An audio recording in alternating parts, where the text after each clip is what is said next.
Greetings and welcome to episode 213 of the Words About Gamescast, a weekly video game podcast for words about games. I'm your host, Amy Kate Alexander, and I'm joined this week by the glorious one himself, Mr.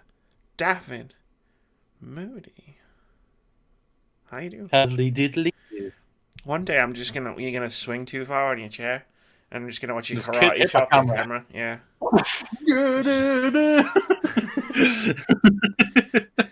As someone That'd be funny. As someone who's done that on a charity stream during a VR segment, people find it pretty funny. I can see that. I can understand that. There's no doubt about that. I can be a funny guy without realizing I'm being funny. Yeah. Technically, isn't that the best kind of funny? That is true. That is true. That is true. Yeah. I have nothing else to say to that. No. How are you doing? I'm not bad, yeah. I've chilled. I've had a reasonably alright week. Played game. Watched Hamilton last night. I saw that. Everybody's tweeting about Hamilton. Yeah. It was alright. Music's spectacular. It's musical, I don't. It was alright. The film's alright. Okay. Partner loved it. She was like, yay! And everything. And I was like, I'm over the moon. You're loving this. And I'm like, okay, give me the vinyl, put it on, sit back and relax, listen to the awesome music. That'll be chill for me. But watching it as a film/play type thing, I was a bit bored. Fair enough. 2 hours and 40 minutes long. Oh. It is long. And it feels it. It drags. I don't have that in me. I just watched the Lord of the Rings trilogy, and I don't have another epic, long film in me. It's not happening, Moody. It's not. I watched that movie in parts. It was basically, it wasn't a movie trilogy. When I watched it, it was a mini-series. A 12-episode miniseries. I get to a point where I'd be like, okay, this seems like a good place to stop. And stop. To pause, go in and do other things. And thinking like everyone going, oh yes, Hamilton's out, yay! And everything.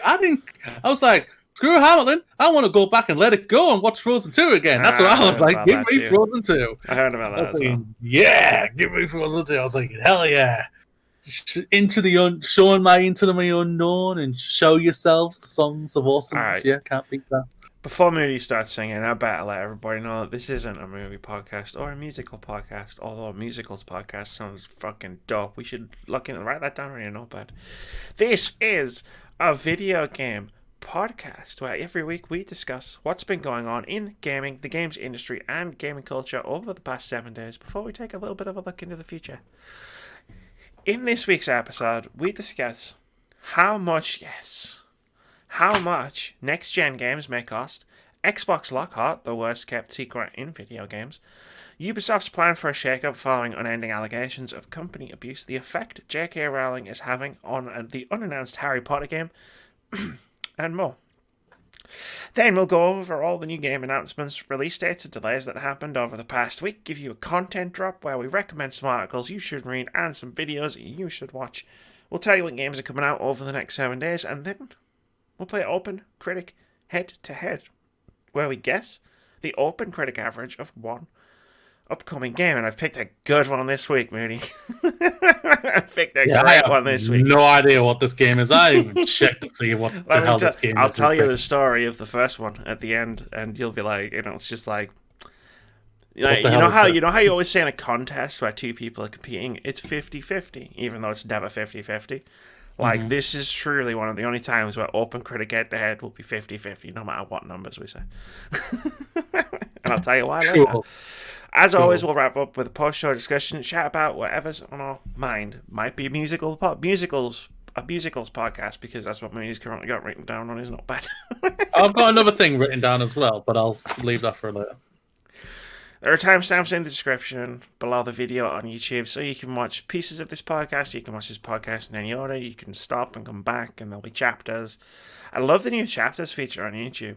It's great. If you put the timestamps in the description and do it in a certain way, and it splits it up on the timeline. Yeah, that's fantastic. Yeah.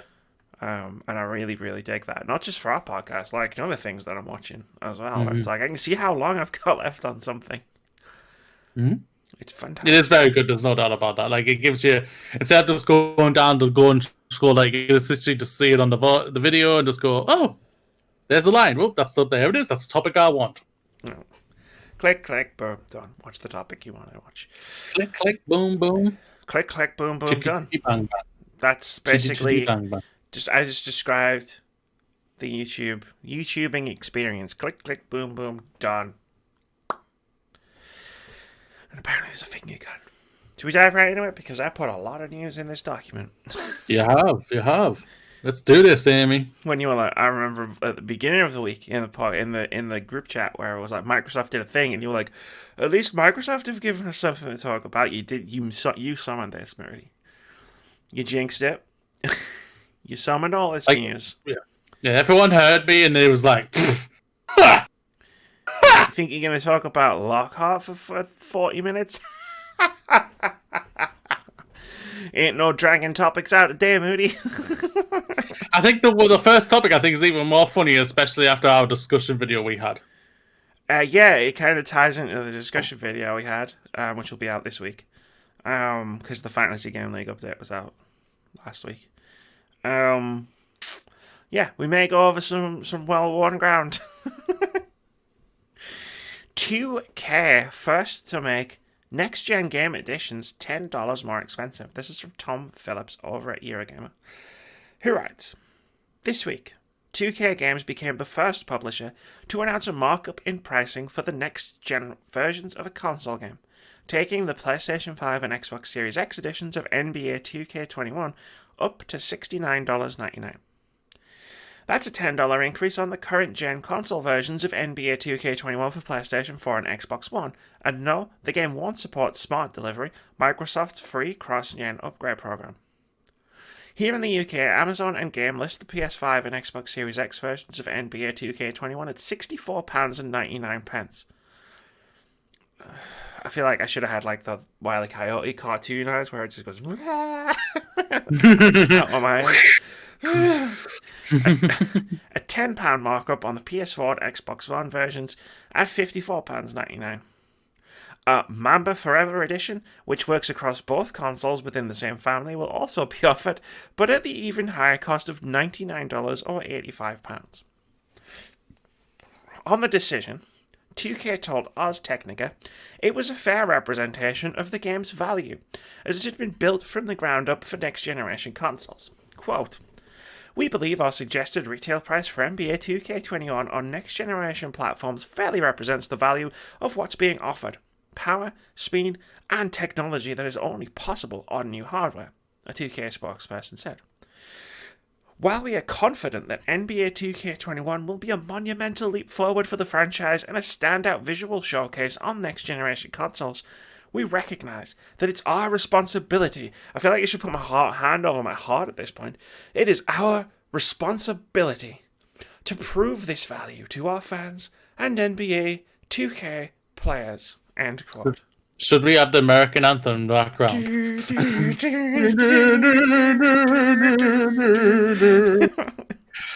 Yeah, happy 4th of July. Yeah, happy 4th of July, everybody. The costs of AAA video game development have increased significantly since the last wholesale leap in pricing back at the start of the PS3 and Xbox 360 generation. But those increased costs have also been absorbed to some degree by the offer of costlier collector's edition options or the inclusion of in-game microtransactions. A report by Eurogamer sister site GamesIndustry.biz indicated that other game publishers were considering a similar price raise, though no other company has yet announced such a move.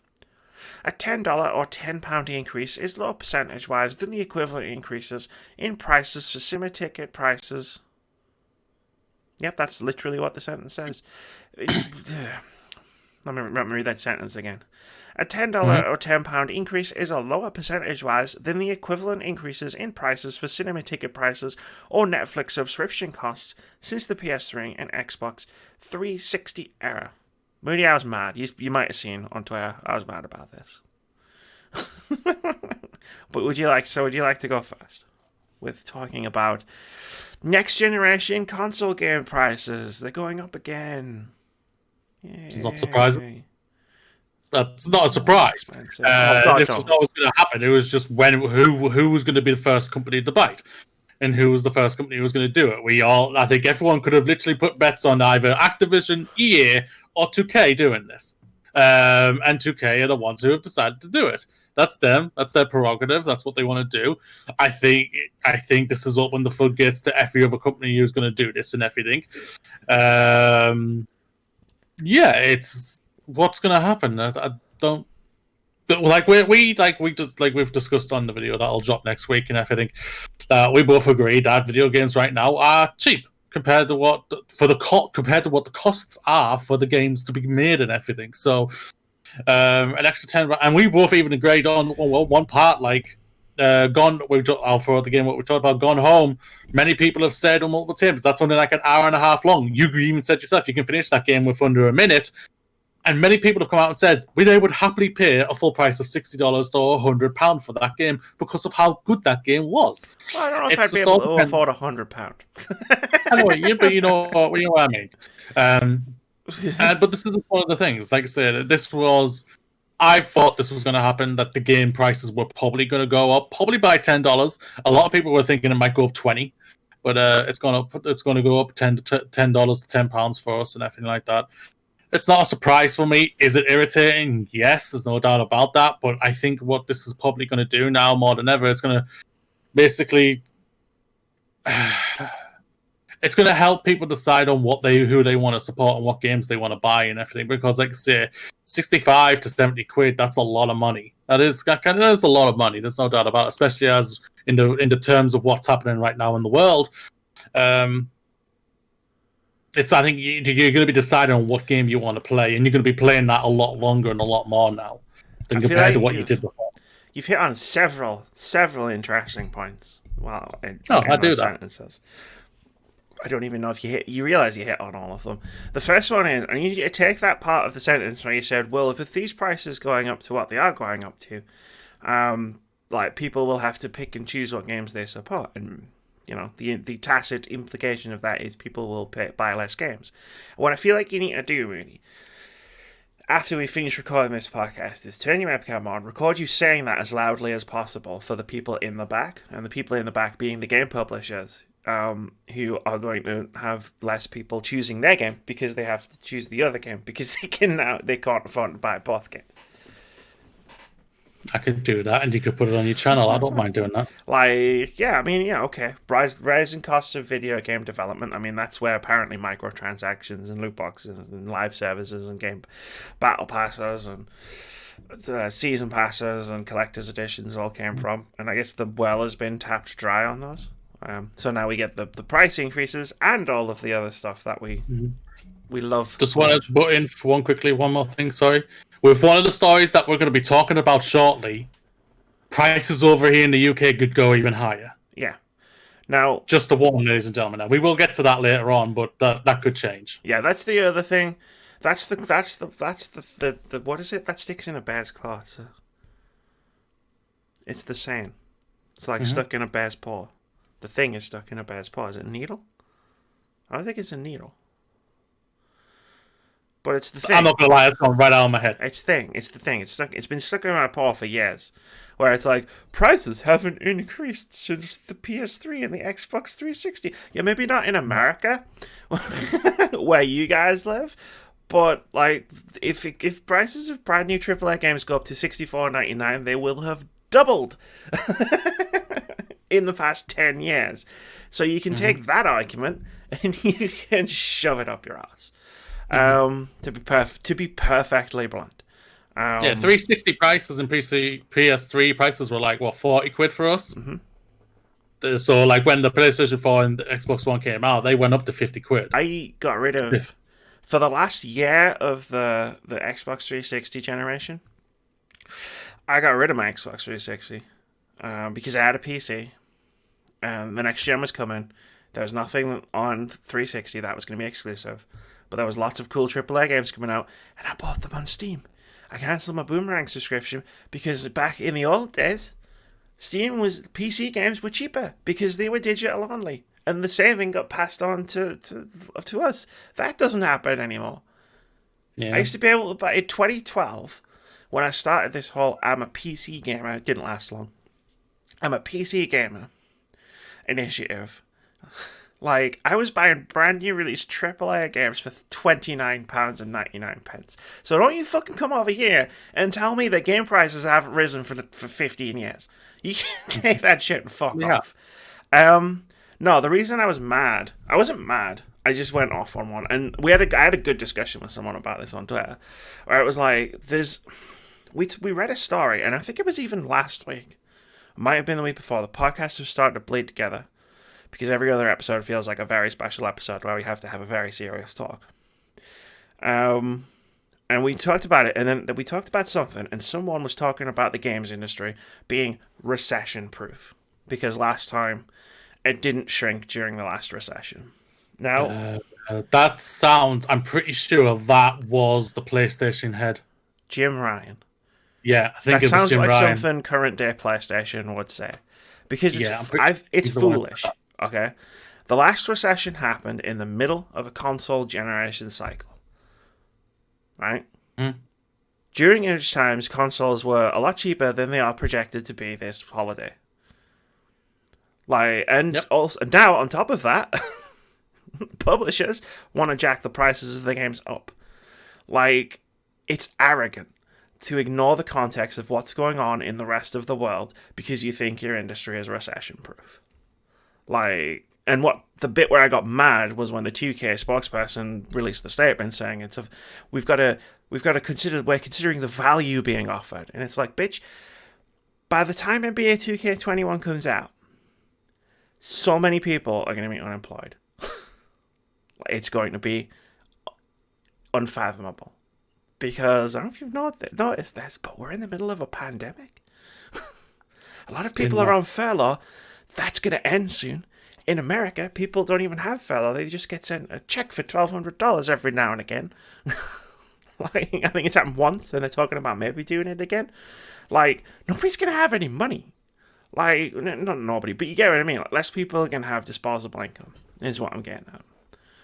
And Sony and PlayStation and now 2K seem to be ignoring the context of the world right now, plowing on ahead. Yeah. To release these super expensive products onto the market, thinking that it'll be fine because it was fine last time. Yeah. The PS4 was such a stellar success because it launched at £349.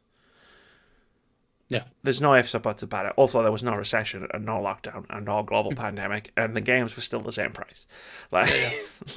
So all of those things factored together, and I just think there are some companies that are making some moves with regards to pricing right now that are making a huge mistake. Like, I knew that $60 wasn't going to last very much longer, but maybe now isn't the time.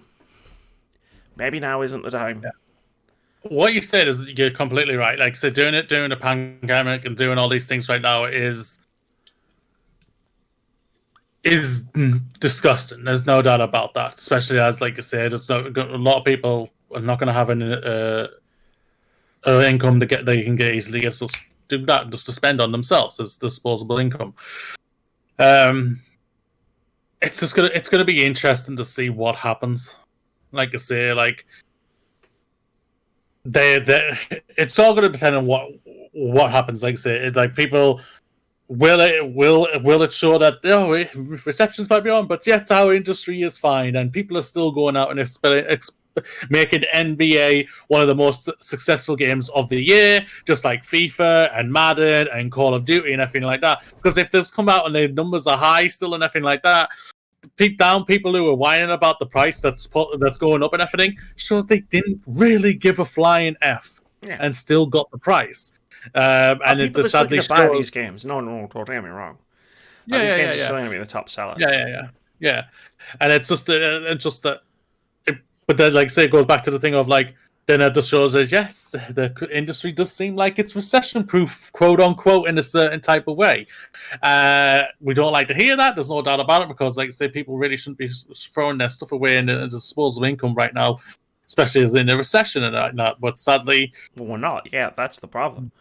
Yeah, and sadly, but what's the thing they're gonna do? It's coming.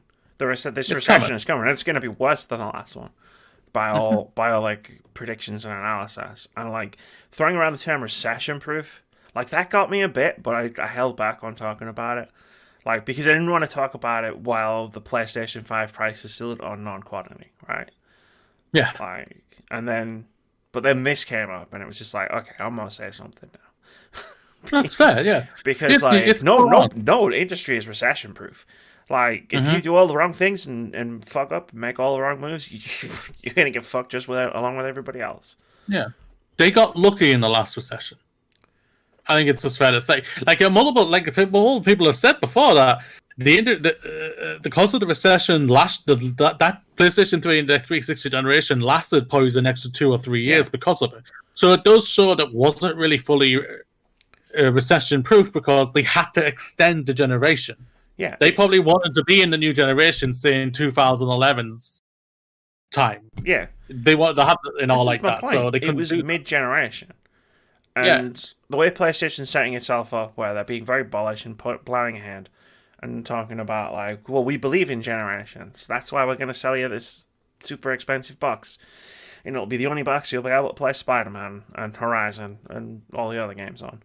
It's like, that's great and Mhm. everything, but if a lot of people have lost their disposable income, maybe they're not going to be able to afford to buy the super expensive box. On the other side of the fence, you've got Xbox. They don't. They can sell you an Xbox Series X. They can sell you the super expensive box.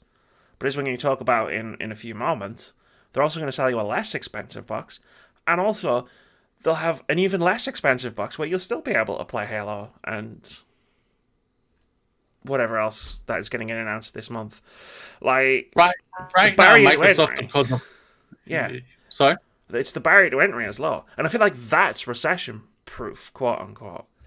Like I don't know, maybe I'm crazy. I am. I The probably am. consumer friendliness of Microsoft does seem, like I said, like we said on what we said, both PlayStation and Microsoft have decided to take two different directions. PlayStation, they're saying new generations, new things, new that, and all of that.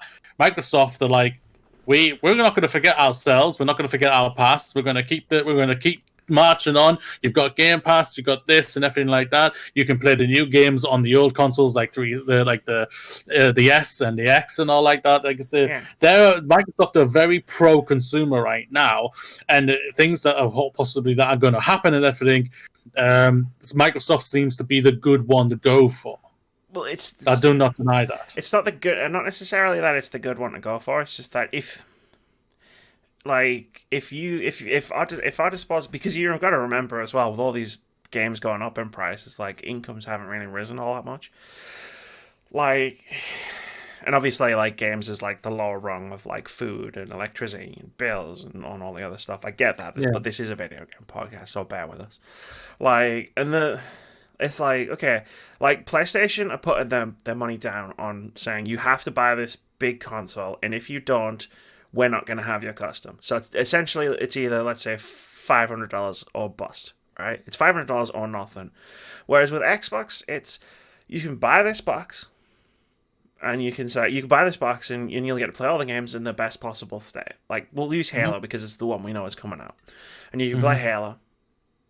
But if you can't afford that box, here's another box. That's cheaper, Yeah. and you can play Halo with that, and it'll still be amazing. If you can't afford that box, you know what? You can use the box you've already got, and you Yeah. can give us £50, £60 for Halo. You know what? You know what else you could do if you can't even afford £50 or £60? We've got this proposition called Game Pass, and what it's like. Surely, the price of 1 month of Game Pass is better than nothing. Oh, definitely. Yeah. And that's where and when I've run that through the context of the state of the world we're in right now, that's where I sort of look at both of them and go, PlayStation, like, and a lot of this stuff is out of their control, and I understand that. And a lot of this stuff was probably decided way in advance, and I understand that. But this could backfire quite spectacularly. $500 or nothing. Or you just get an Xbox. And if you use the Xbox you've already got, if you don't already have an Xbox, here's one for $200. It'll play all the games. Yeah. And then once we're out of this recession, you can buy the bigger box. It'll probably be cheaper by then. Yeah. That was my thought process behind. And like Ironically, spot 2K on. Games putting NBA 2K21 up by $10. That was where my thought process went. Yeah, and I think you say spot on. It really is. Like I say, one. This was always going to happen when it came to the price like I've already reiterated. But Microsoft right now, like say how they are setting themselves up, is fantastic for the consumer. And consumer spending power is about to drop. Mm-hmm. Speaking of Microsoft, you read my mind. Speaking of how Microsoft is setting itself up, we've got one here. Microsoft plans to reveal Lockhart model in August. This is from Jeff Grubb over at VentureBeat, who writes, Microsoft has 2 next-gen Xbox systems in the works. It's spent months detailing the powerful Xbox Series X, but it isn't talking about the second system at all. As more next-gen Xbox hardware and software gets out into the hands of developers, however, more evidence is building to support the existence of the second system, which has the codename Xbox Lockhart. And Microsoft's current plan is to debut Lockhart in August, according to a Tom Phillips report out of Eurogamer that GamesBeat can independently corroborate through its own sources. What is Xbox Lockhart? It's a next-gen Xbox, according to people familiar with the project. But unlike the Xbox Series X, it doesn't come with a massive leap in graphical power. But it will play all of the same games as the Xbox Series X. Beyond that, the specifics are more difficult to pin down. Various reports suggest it may have a similar CPU, SSD, and memory profile to the Xbox Series X, but Microsoft will have to confirm that itself. And the company originally planned to have done that by now. I reached out to Microsoft for comment, and it's not responded to a request at this time of publishing. And then there was a lot more to that article I'll mention, but it's mostly about what the Series X is and speculating about what the Lockhart thing could be. 2 SKUs, Murdy. 2 SKUs. And one of them... biggest kept secret of all time, yeah, which we all knew was going to happen. How did we not see this coming? Oh, wait, we did. We've been talking about this for a year, but... I thought it was just done. I thought they just scrapped it, but I thought there was the potential that they may have just scrapped it because they haven't talked about it, and it's July and the consoles are coming out in a few months. But yeah, it seems like they're going to talk about it. According to some sources and some reports and some rumors, take that with a grain of salt. It's going to be significantly cheaper than the Xbox Series X. Mm-hmm. Yeah, apparently this was meant to be shown in June. This was meant to be the June event. But obviously with everything that happened with June and all the protests, I think, and everything like that, I think they just decided to push it all the way to August. Which is a smart thing to do and everything, because like I said, they're going to concentrate July for the exclusives, which they said they're going to do, which is a fantastic thing to do, and then do this thing at the end. Well, it makes sense. Like, this is the thing, that order of business, because essentially what would have happened by the sounds of it is we would have got what we got in May, which was the third-party reveals thing, which we've talked to death, but I won't talk about it anymore. Then we would have seen the Lockhart model in June.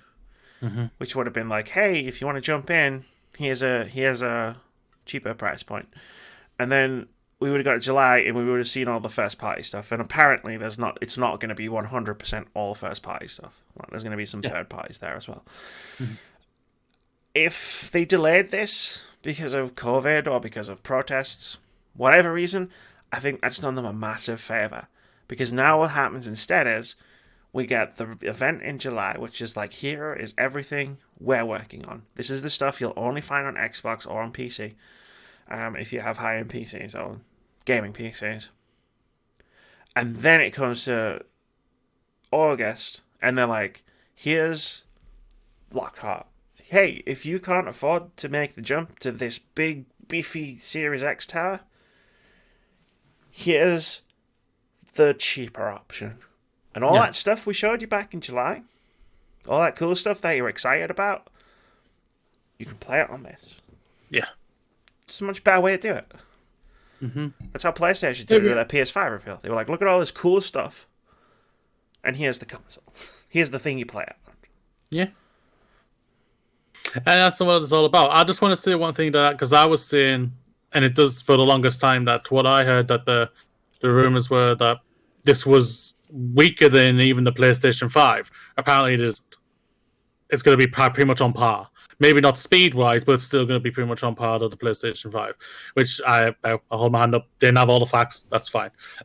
You learn, Ism. This is how you do it. Yeah, the Xbox Series X, according to the specifications, is going to be slightly... Like, it's like, there's a teraflop, I think, or 2. Yeah, like yeah. Better, not worse. So basically, the best way to understand this from my head, even from my head, and I think even to simplify it for just the casual going audience, it's like the X is 4K, the Lockhart, it's 1080p. And I have no problem with that whatsoever. I don't buy into this whole 4K thing. I never have at all. Yes, I've seen things that I saw Assassin's Creed Origins on 4K at EGX a few years ago. I don't deny, looked beautiful. Didn't play Origins whatsoever in 4K. Still looked beautiful. I do not land on this circle or hill, should I say, to say 4K is the way. I don't give a flying hoot about 4K. If this Lockhart one is literally the same fucking thing as the S, just a little bit more weaker, and but it still shows it in a beautiful 1080p. I'm all in for the Lockhart. Easy sell for me. It really is. And if it's half the price, going off from the rumors of what everyone feels, what the rumors are, and everything like that, that's half price. So if the X is $499, this is what, $249?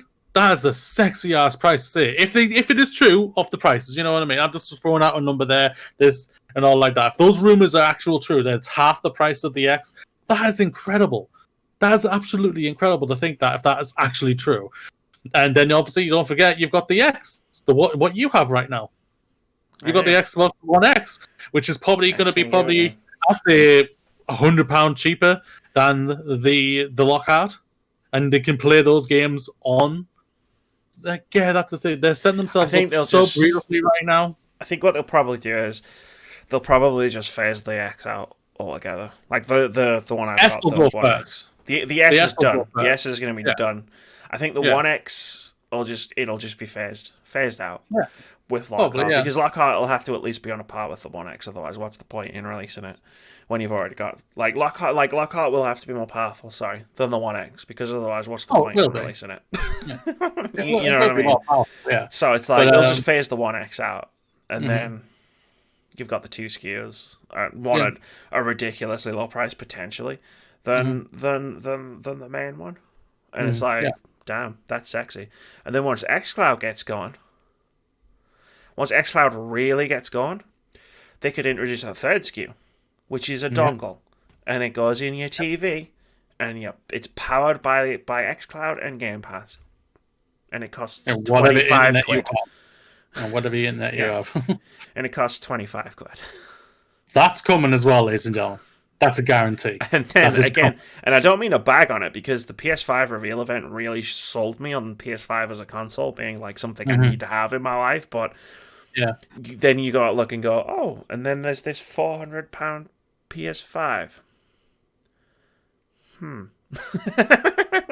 And that's the digital edition. That doesn't do your discs. And there's the 250 Lockhart, whatever the hell they call this. The price to entry of PS5 is £400. The price to entry of Xbox is like whatever the price of the little dongly thing is in a couple of years. It's like, Jesus. And I've played xCloud, people. I've played xCloud, y'all. It works. It's good. Yeah. It's solid. I played Stadia. It was not any of those things. xCloud was fine. Unless you had 400 megabytes. Let's not forget this. No, don't get me started on those comments.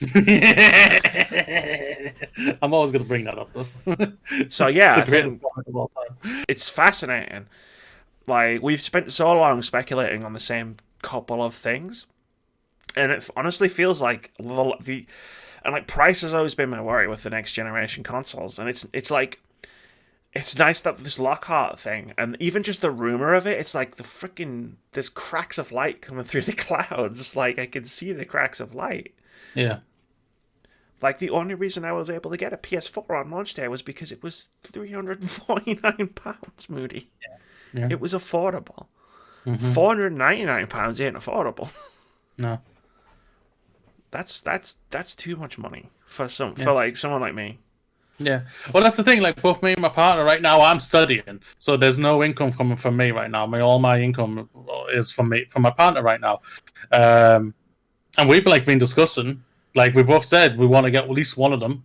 Yeah. Whatever, and we both admit, like, with PlayStation 5, great. The reveal we've talked about multiplicator was fantastic. The PlayStation 5 reveal event, it was a great event, sure. And I love what the console looks like, and I'm happy that there's going to be an all digital version and everything for the price. And I even said the digital is probably going to be $3.99. I've been saying that for a while. I still think there's going to be. I think there's going to be $100 quid difference between them both for me personally.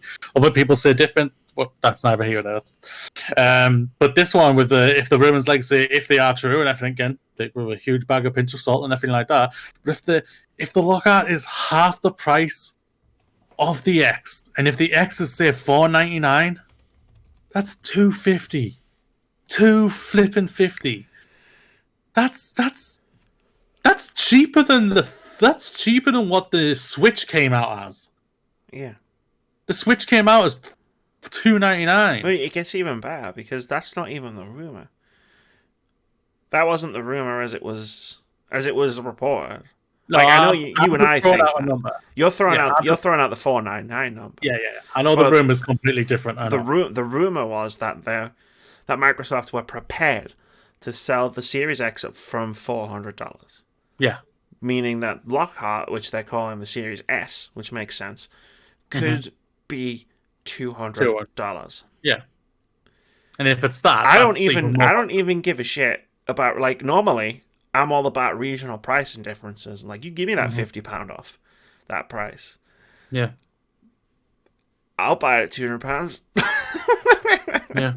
I'm in. And the thing about it, I'll pay off my fucking Xbox All Access thing, and I'll be like, nah, you're alright. I'm just gonna get this little dinky one instead because, yeah, why wouldn't I? Why wouldn't anyone at that price? Yeah. The only drawback is that it's not. It sounds like it's not disc. It's all digital. Yeah, there's no real drop. When you throw in Game Pass, the drawback is so minimalistic. And there's so many Game Passes out there because you got the EA All Access. Why would I need the Game Pass? Yeah, it's like if I had a console, the other console, PS5, could play all my third parties, right? Like, for me, this is just me talking now. This is Amy K. Alexander, Game Owner. Like, I could play all of the disc-based third parties that I don't get review codes for or whatever. Rent them from Boomerang, play them on a PS5. Why would I need a disc? Like, whereas I probably need a disc drive in my PS5, just for me personally, why would I need a disc drive on my Xbox? Because I get all the games from Game Pass. I also have EA access. Yeah. And the game I play most, the two games actually that I play most often are both free to play. Yeah. So it's like, oh, there you go. I don't really worry about paying for those. And if I remember rightly, last year Ubisoft were creating their own subscription service, I believe. It's on PC. Yeah. So I'd be very surprised if we don't hear that eventually comes to console. Because these consoles are going to be these consoles are just as powerful as normal PCs. So if that's all Ubisoft needed was a more powerful console and put it on the better console, then that's all there. Boom. You got that's 3 subscription services. Perfect for you, ladies and gentlemen. Game Pass, EA All Access, which is the Game Pass is cheap as hell. EA Access for a year is cheap as hell, and Ubisoft probably won't be that expensive either. Ubisoft's pretty expensive. But they give you all their brand new games. So like forget Ubisoft and just go. I didn't know about the price for Ubisoft, so their service is comparable to Game Pass as opposed to EA Access, or like the EA Access you get on console. You'll get Watch Dogs when it comes out. You'll get Valhalla when it comes out. What is it? A monthly subscription? Yeah. So what's the monthly price, may I ask? Do you know off the top of your head? Off the top of my head, no. I know it was expensive enough that I went. No, mate. No. Because EA do that on PC as well, where you can get like a Game Pass style subscription. Yeah. It's $14.99 a month for Uplay Plus. And that's subscription where you could say play the new games that are going to come out. Yeah, so you would play, like, if you had it in October or November, you would get Valhalla, like, day and date when it comes out. EA have got their own, which is also $14.99, and it's the same deal. So you would get, like, so if you think about it, when it comes out, that's not expensive. But that's on PC only at the moment. I don't know if they're going to bring those over to consoles. I say I'll be very surprised if they don't come over to consoles. At least the new generation. Anyway, I'm hugely surprised. But that's neither here or there. Yeah, this sounds fantastic. I can't wait to see what they show in July. We're all excited for that, and I can't wait to see when they show us this console. The biggest thing is, like, everyone seems like it. I think a lot of people think it's going to be like a small little box, literally half the size of what the X is. It's probably not, but I think it's gonna be funny what it looks like. I think it's going to be like the One X. It's going to be smart now. It's probably going to be smaller than the X. It's going to be it's small like the One X, but it's going to be the weight of, like, you know, a refrigerator. Yeah. But speaking of Ubisoft, because I made the joke at the beginning of the episode that we weren't going to talk about Lockhart for half an hour. Don't make me a liar. That's true. Well, wait, it's not long. We're so close. Can you taste it, Moody? Can you taste it? Console prices. I can taste them. They're so close. August. But speaking of Ubisoft. Yeah. That sounded too energetic. That was too cheerful for what we need to talk about right now. Head of Ubisoft announces plans to shake up the company's all-white male editorial group. That's fine, Moody. This is from Ethan Gack over at Kotaku, who writes, Ubisoft CEO Yves Guillemot announced today, or whenever, in an email to employees that the game publisher will be revising the composition of its currently all-white male editorial department, which oversees creative decisions across all of its global studios. He also outlined other measures to try to address a recent wave of allegations about harassment and misconduct at the game's studios. Quote, the situations that some of you have experienced or witnessed are absolutely not acceptable. No one should ever feel harassed or disrespected at work, and the types of inappropriate behaviour we have recently learned about cannot and will not be tolerated. Specifically, I have decided to revise the composition of the editorial department, transform our human resource processes, and improve the accountability of all managers on this subject. End quote. Ubisoft did not immediately respond to a request for comment about what that revision entails. Have you noticed that no one ever comments on stories anymore? Like, legitimately, like, every story I've read so far, it's been such and such has refused to declined to comment on this story. Anyway, sorry, it's one of those things where, because I've said it so many times, it was like a moment deja vu. That's fair. Continuing. The change to the editorial group will impact the most senior level of creative leadership at the company. It will also belatedly address concerns expressed by the company's own employees that the composition of the group was a sign of how out of step Ubisoft has been with the times. In January, Ubisoft had announced a reconfiguration of this powerful editorial group, which has steered the direction of the company's huge franchises for years. At the time, 7 people were named to the group, including a few who had already held this position. All of them were white men.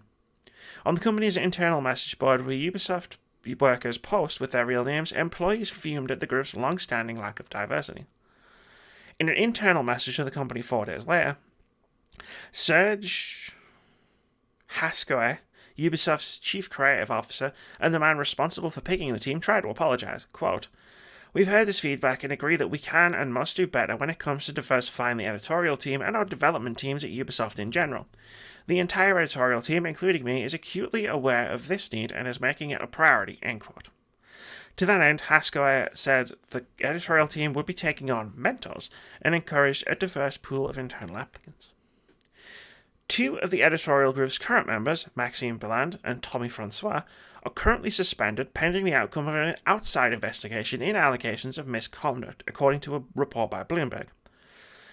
Yesterday, whenever that was, the French newspaper Libération published detailed allegations of sexual harassment and misconduct by Tommy Francois. He responded to the newspaper through his lawyer, saying the alleged victim should contact the judicial authorities. Quote, such complaints would thus have the advantage to allow authorities to assure the authenticity of these allegations and allow us to respond and demonstrate their falsehood, end quote, the lawyer said, based on a translation of his remarks by Kotaku. The Liberation also reported that, of all the editorial VPs, Haskell is closest with Francois and treats him like his right-hand man. In addition to an apparent change-up of the editorial group, Gilmour also announced the creation of 2 new posts to specifically deal with issues of workplace toxicity. The first is a head of workplace culture, which will be filled by Lindwine Sauer, currently the projects director in the company's strategic innovation lab. The second is a head of diversity and inclusion. No one was named to that position, but Gilmour said that they will report directly to him. In addition, the email says the company will be holding a number of discussions with employees next week about their concerns and how to create a safer workplace. That's a lot of talking. Mooney, you go first. This is great. That's not all about it. This is great. This is what we want to see. This is a huge company. Ubisoft is one of the biggest companies out there in the world when it comes to in the games industry. I can't say anything bad right now about this. It's just now I'm see gonna what they stop do. you right there with that phrasing that you just said, that you can't say anything bad about this. Let's not forget that the story I read, the 2 people who were incredibly, heavily implicated in multiple. But they're suspended right now. Yeah. They're suspended right now. Like I say, it was just the turn of phrase you used. That's why I wanted to just stop you right there. You can continue. Okay. They're doing the right thing. They're looking to diversify. They're looking to make their workplace a lot more easier for people to work in at the end of the day. Yes, there's no doubt about it. It's fair to say this should never have been like this for anybody who works in any workplace whatsoever. I'll do not deny that. I'll always agree with you with that and everything.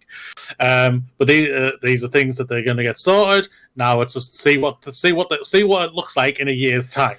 See what it looks like in 6 months' time. See if things have truly changed, and etc. If things have not truly changed again, we hold them accountable. Me and Amy talk about it. I leave Amy to bitch about it for a while, then I just come out and say I agree with everything you did because I don't need to say the same things what you're going to say. You know what I mean?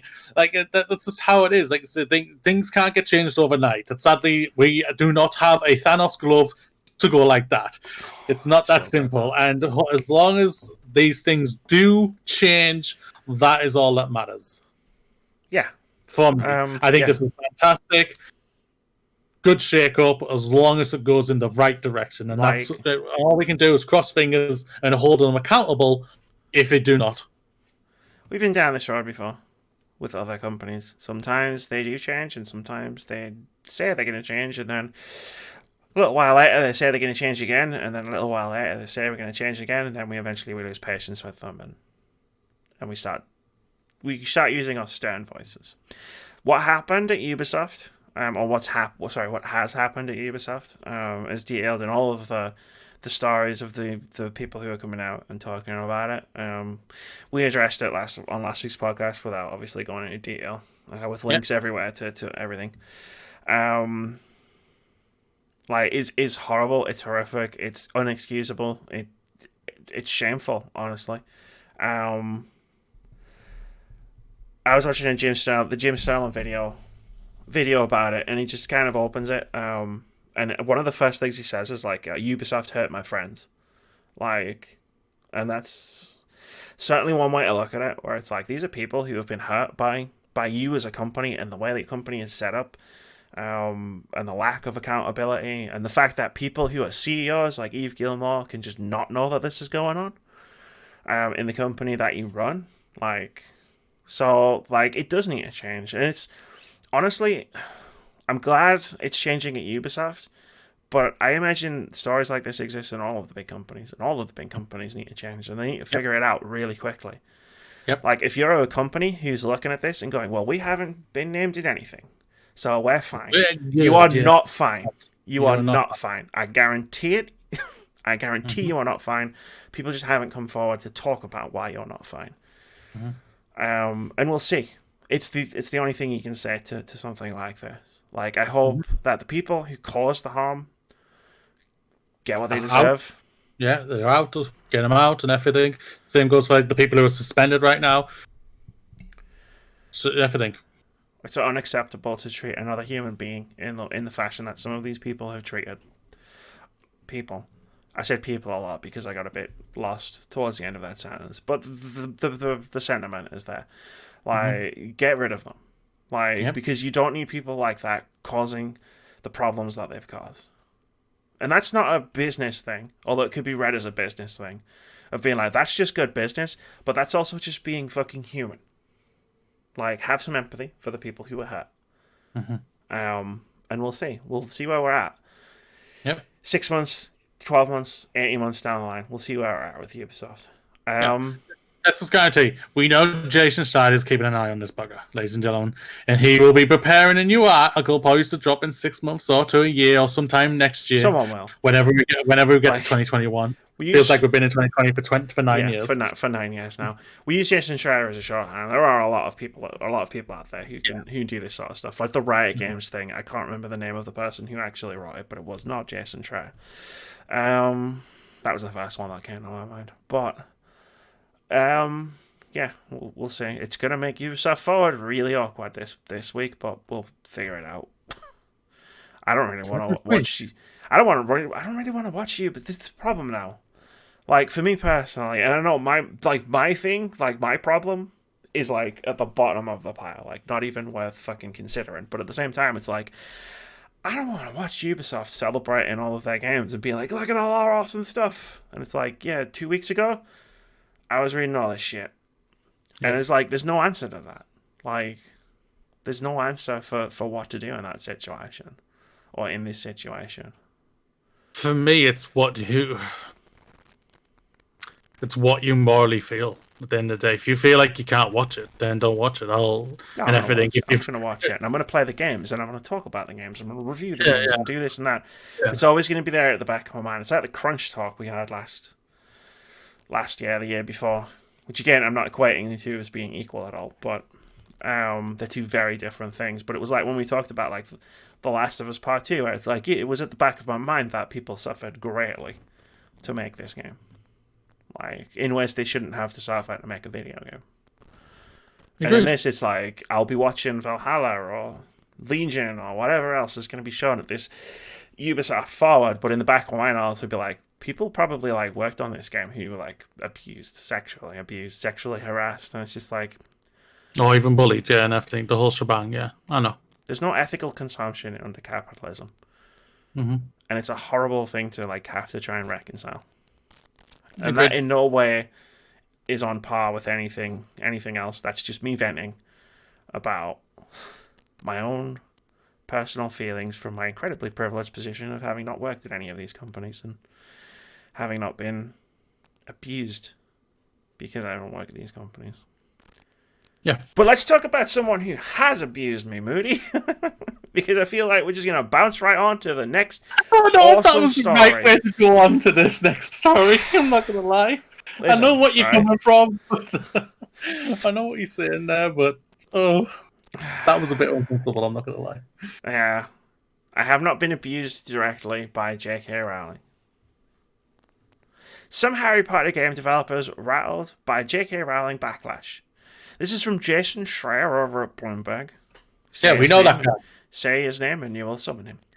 Yeah, one of the most anticipated video games is one whose existence has yet to be acknowledged by its publisher, Warner Bros. Interactive Entertainment. It's a big-budget Harry Potter game that will let players roleplay as wizards and roam a vast open-world recreation of Hogwarts and its surrounding areas, which is a forest and nothing else. The long-rumoured project is very real, according to two people currently working on it. The game is in development at a Warner Bros.-owned studio, Avalanche Software in Salt Lake City, Utah, and is scheduled for release late next year for platforms including the upcoming PlayStation 5 and Xbox Series X. Said the people who requested anonymity over fears they will be fired for speaking publicly about an unannounced game.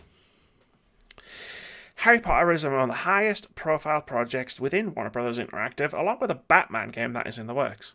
Moody's favourite upcoming game. Definitely going to be my guaranteed game of the year. Footage from a very early version of the Untitled game began circulating in 2018.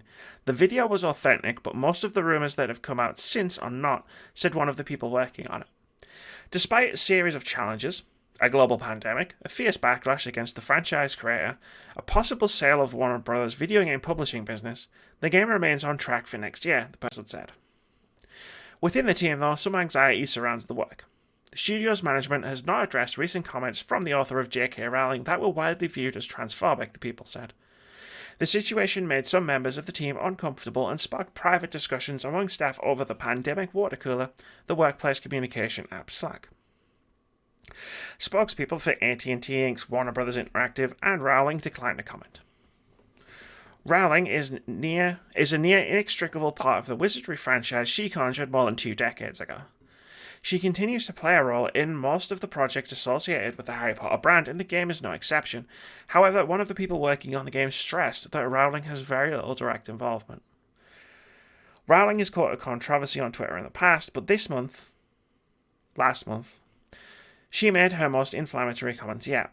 On June 6th, Rowling tweeted criticism of an article that used the phrase "people who menstruate" to differentiate between those who were born women and those who transitioned. Later, the author expanded on her thoughts in an essay on her website, writing that the inclusive language that calls female people menstruators and people with vulvas strikes many women as dehumanizing and demeaning. In quote. The result was that many transgender people felt demeaned, and the comments were denounced by fans and collaborators. Cast members from the Harry Potter series, including Daniel Radcliffe and Emma Watson, said they disagreed with Rowling's stance, and Warner Bros. Responded by touting its inclusive culture.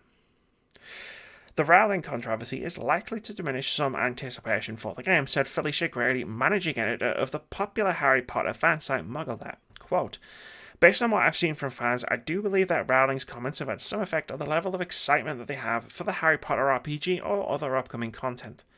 We've seen comments from fans who no longer wish to support Rowling or the brand financially." End quote. Jason, man, do you get paid by the word? I'm just heart to heart, man. Do you get paid by the word? Because holy crap. This was something we talked about in the post-show discussion on whatever podcast we did after June 6th, when I was feeling particularly like crap. And yeah, it sucks. Like, not necessarily because, hey, Harry Potter, it sucks. Like, it's tainted now for me, I should say. Because I was never that big a fan of Harry Potter. Yeah. But when a billionaire who is beloved by millions and has a huge reach in terms of, like, socially, like, I know tons of Harry Potter hardcore fans, like, personally. And then it's like, and it sucks when they turn around and they basically just start attacking you, like, for no reason. Which is exactly what's been happening. I think it's like 2 or 3 times now in the past month. And it fucking sucks. And obviously at the time all of this was happening, we were waiting for the Harry Potter game. Like, we talked about it in the predictions where we predicted what was going to happen at the Summer Gaming Fest. We talked about Harry Potter. We must have done because of the freaking picture. There's a picture of Harry Potter on the thumbnail. And yeah, it's just like, cool. Like, Like, my feelings of Harry Potter are so complicated at this point. And I don't even really like Harry Potter that much. Like, I shouldn't really have that many complicated feelings about it. Like, I thought it was alright. Yeah, it's never clicked with you. It's not been your thing. But it's not terrible. Emma Watson, I like Emma Watson, like, as a person and as an activist and as an actress and other things like Little Women. Like, Daniel Radcliffe seems cool. Like, Rupert Grint bought an ice cream van. I can respect that. Like, as a move, as a person. But it's like, yeah, I've never really given Harry Potter much thought for the past decade or whenever the movies stopped coming out. Yeah. Like, I am a Harry Potter fan. I don't deny that, ladies and gentlemen. I have all the books on Audible. Watched all the films. I have all the films. I do like Harry Potter. I like the world. The world is magical. And with respect to Rowling, she created an amazing world for people to live in and everything. The one quote is that I think is I just really don't think is right is she has little direct involvement. I don't believe that whatsoever. Flipping ever. She's very protective of her franchise. I believe someone is saying that to try and put the fire out. Yeah. She is very protective. She was involved just for the theme park, ladies and gentlemen. Just for the theme, but she was heavily involved in it then. So I don't believe any of that bullshit personally. I think she is very heavily involved when they were making this game. She may not be as involved now because they're in pretty much, they've got the information they want from her. She's probably okayed the designs of what these people will look like and everything. And now they're just creating the game. Irregardless of how directly involved she is, or was, or is not, she's directly involved with the game because she created Harry Potter and she's going to make millions off of the game. There's that as well. And I'll also say this, the last quote at the end, saying people, this might hurt the game. Not going to lie. It's not, ladies and gentlemen. I personally believe it. It's not going to hurt the game whatsoever. At all. Harry Potter is one of the biggest franchises out there in the world, and it's going to sell like crazy. If it is as good as what everyone is hoping it's going to look like. And even if it's not, we talked about it in multiple videos about how certain games are just guaranteed to be hits no matter what. Yeah.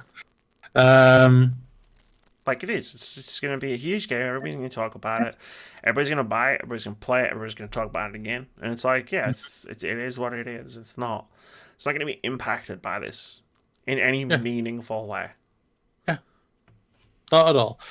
Then that's the disappointing. Like I say, it should have some impact on it because what she has said is not very nice. And it personally hurts me because it personally hurts you, Amy, who you are one of my closest friends. I love you to bits. I love you to bits too. And everything. So that one's just for you. Look away from the screen, everybody. This one's just for me. You can look back now. You can look back. Yeah. And it's difficult. Like I say, I spoke to one of our friends who we've referenced multiple times on his podcast, MC Fixer, on his Twitch channel at twitch.tv/MC Fixer. Where like when it was came up on in his chat about this and like about can you separate the art and everything, and this is the first time it's ever truly affected me. Where can I separate the art from this person? Can I support this game and separate it from the person who I do not like and respect anymore, or and everything? But then it comes to the part of, should I be supporting this game because I feel like I would be betraying Amy and everything? Like, it's one of those things. And I know you wouldn't be. And then there's the developers in the middle as well. Like, it's what I was talking about with Ubisoft Forward at the end of the last segment, which is it's difficult because there's so many different factors in play. Yeah. There's so many factors in place. Like I say, I'm a person who wants to become a game developer. I want to become a QA tester. I want to become a head of a QA tester and the whole thing, and that's what I want in my future and everything. I'm studying for a reason to become this, and I want to support games the best way I can. But these type of things do make it incredibly hard because whatever money I put into this game is going to a person who I do not like and respect anymore. Which is crazy to think because 10 years ago I wanted her to sign one of the books I had. I met her once when I was a kid, a long time ago. I'm not saying I'm old. I'm just saying it feels like a long time ago. Yeah, I saved it. Because I used to, when I was in high school, I used to volunteer in the library, mostly just so I could use the computers because the computers had the internet. And yeah, they did this thing, Northeast Children's Book Prize, something like that. And I think it was the second Harry Potter book, which won. So like J.K. Rowling came, and because we'd all voted on it, like we went to Waterstones in the town centre, and she was there, and we got to take pictures and stuff. And I ended up accidentally chatting to her one-on-one because the camera ran out of battery, and I went upstairs to get the new battery, and then she came upstairs, and it was like, oh, hello. You're J.K. Rowling. Ha ha ha ha. If I could go back in time to that moment right now. That's understandable. Yeah. But yeah. It's a difficult thing right now, ladies and gentlemen. There's no wrong answer. I'm not going to lie here. If you want to support this game, if you want to support this game, there's no problem with that whatsoever. And you want to feel better about supporting it. No, hear me out here. If you want to feel better about this game and you want to feel better, if you want to buy this game and support this game, fine, whatever. Like, it really is no skin off my nose. Like, other people will have different opinions. Other trans people will have different opinions, and they're also valid opinions. If you want to do it in a way where, you know, you don't, to, like, assuage maybe your guilt, let's say. Let's say guilt. It might not be the right word, but let's say it. Just buy the game and then make a donation to Mermaids or Stonewall. Like, match the price of your enjoyment of this entertainment product with a donation to a charity that will help the people who are harmed by all of the things J.K. Rowling does and says on the subject of transphobia. Or trans people. She doesn't actually say she's transphobic. They never do. That's one way you could do it, you know? Like, there's... You don't have to, like, be stuck in a moral quandary. But I'm not gonna, like, be... I'm not gonna, like, be incredibly upset, like, if you buy the game. Like, I'm talking to you, but I'm also talking up to Moody as well. Like, if you buy the game and play the game, and if it's your fucking game of the year next year, like, I'm not gonna be upset by that. Don't worry about me, I'm tough. I have to be. This is not an uncommon occurrence. It just, it happened in a video game forum. For once. I say for once, it happens all the time in a video game forum. Yeah. Harry Potter is a big deal, so. Yeah. That was the bit I wanted to say. I interrupted you. You said what I said. Oh, okay. Basically, yeah, pretty much said. I said, like, say, there's no wrong answer. Like, say, if you don't want to support this person, good on you. If you want to buy this game to support the developers, good on you. If you want to support if you want to, but if you're buying this game to support this person, then I think I have a qualm with you. I'm not going to lie, because she's not a very respectful person. So, not a very nice person, it seems like, which is a shame. Because about 10 years ago, she came across as the nicest person in the world. And the most humble person in the world as well. She doesn't seem like she does that anymore. She made a fantasy wizard world where it was like... I'm sure one of the messages contained within the series of Harry Potter was about, like, hey, everybody should treat each other with respect. Yep. What happened to that? Like, yep. What happened to that message? Exactly. Exactly. Let's move on, yeah. Because because I said a thing and it was meant to be as a joke, and I realized when Moody gave me the look at the beginning where I was like, yeah, that probably should recant that. I'm just going to recant it again. J.K. Rowling has not directly abused me in any way. Because, yeah, she likes to sue people. Don't sue me. Please. There's no point. I don't have any money. Please don't take my games consoles away from me. The next news story. Let's talk about loot boxes again. House of Lords calls for loot boxes to be immediately reclassified as gambling. This is from James Batchelor over at gamesindustry.biz, who writes... The House of Lords has urged the UK government to immediately, quote, bring loot boxes within the remit of gambling legislation and regulation, end quote.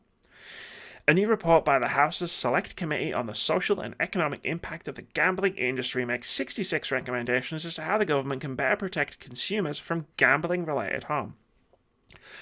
Loot boxes are among the 7 highlighted as key recommendations that should be acted upon immediately. Quote, the liberalisation of gambling by the Gambling Act 2005, the universal adoption of smartphones, and the exploitation of soft-touch regulation by gambling operators has created a perfect storm of addictive 24/7 gambling, the committee wrote. The committee expects the government and the regulators to make changes now. Many of the report's recommendations do not need legislation, and all of them are urgent if consumers are to be protected and lives saved, end quote. The House of Lords Committee's report includes a chapter dedicated to loot boxes in which it stated, quote, while we welcome the government's intention to consider the relationship between gambling and video games, we believe that this issue requires more urgent attention. We agree that it is vital that any legislative changes are based on evidence. The evidence we have heard has stressed the urgency of taking action and has not drawn attention to any unintended consequences, end quote. Addressing the upcoming call for evidence, the committee pointed to academic research, which already, quote, proves that there is a connection, though not necessarily a casual link, between loot box spending and problem gambling. We echo the conclusions of the Children's Commissioner's report that if a product looks like gambling and feels like gambling, It should be regulated as gambling, end quote. I think it just summed it up right there in the last sentence, to be fair. Yes, loot boxes are technically, word for word, not gambling. But if it looks like gambling and it feels like gambling, it's probably gambling. Yeah, it's spot on. Like I say, it's just hope the government will listen to the House of Lords and get this thing enacted as fast as possible and everything. There's a sentence I never thought I'd agree with. Let's just hope the government listens to the House of Lords. It's an unprecedented day. If only the government wasn't trying to sort out something else right now. Which thing? The pubs are open. I'm surprised I can't hear the riots. I've been invited to the pub. I've been invited to the pub 6 times today, Murdy. 6 times. Really? I've never been invited to the pub in fucking years. But I've been invited to the pub 6 times today. And then every time I'm just like, no thank you. I want to live. But yeah, no, what you meant was the Brexit thing, which that's also a thing that we need to sort out within the next few months. I wasn't reading that. I was reading a lot of things. Yeah, and all Brexit, the other stuff. Pandemic, everything else. Everybody who's currently relying on the government for an income, which runs out in a couple of months. Yep. This is going to ban loot boxes. I've seen that coming around a lot on Twitter. People being like, yay, they're banning loot boxes, and people like, no, they're banning loot boxes because loot boxes have defenders as well as people who don't like them. Go figure. Are they the rich people who have money? I don't know who they are, but they're just on Twitter. But it's very, if you actually use your brain to think for 10 seconds, it's like, they want to be regulated as gambling, right? Gambling is legal in the United Kingdom, everybody. Put down the pitchforks, put down the torches, and if you're on the other side, put down the party poppers, and maybe let those balloons down. Nobody's going to be banning it. It just means that games will be regulated as gambling, like FIFA and Apex Legends and Overwatch. And guess what? That won't stop kids from playing them because nothing else has. So nothing's going to change. The only thing that'll change, like FIFA and Madden, all the sports games will be turned from a 12 rating or whatever rating it is to an 18 rating. At the end of the day, ladies and gentlemen, families don't read the rating, because if they did, Call of Duty would not be one of the best-selling games every year. No, Grand Theft Auto 5 wouldn't constantly be in the top 10 of games every year sold. It's same with Red Dead Redemption 2. No offense, families don't give a hell of a loot about the age thing. Even if, and no offense, I don't think the stores do a good enough reason to say this. You should not be allowing your kid to play this. They just like, there we go. Thank you very much. Bada bing, bada boom. I've got a sale. Click, I've got boom, boom, done. Yeah, that's basically how it is. No, it is a case of like there's nothing stopping kids from playing these games anyway. Yeah. Like, all it's going to change is the age rating on the box. Which And might one of the it'll work. It'll work on some people. My parents were very much against me by having games that were rated 15 when I was 12, 13, whatever. That's why I didn't play Resident Evil for a few years. But it won't work on many people. It's not really going to make a difference. It is nice that it's finally being recognized for what it is. Yeah, there's no doubt about that. And hopefully, like I say, the government will get the finger out their ass, or whatever one of their asses, and get this. Like I said, the House of Lords literally say, this can get sorted really fast. Okay, it's very easy. It can be put in law like that, ladies and gentlemen. There are whole regulatory bodies that exist to rate these things. Wouldn't take long.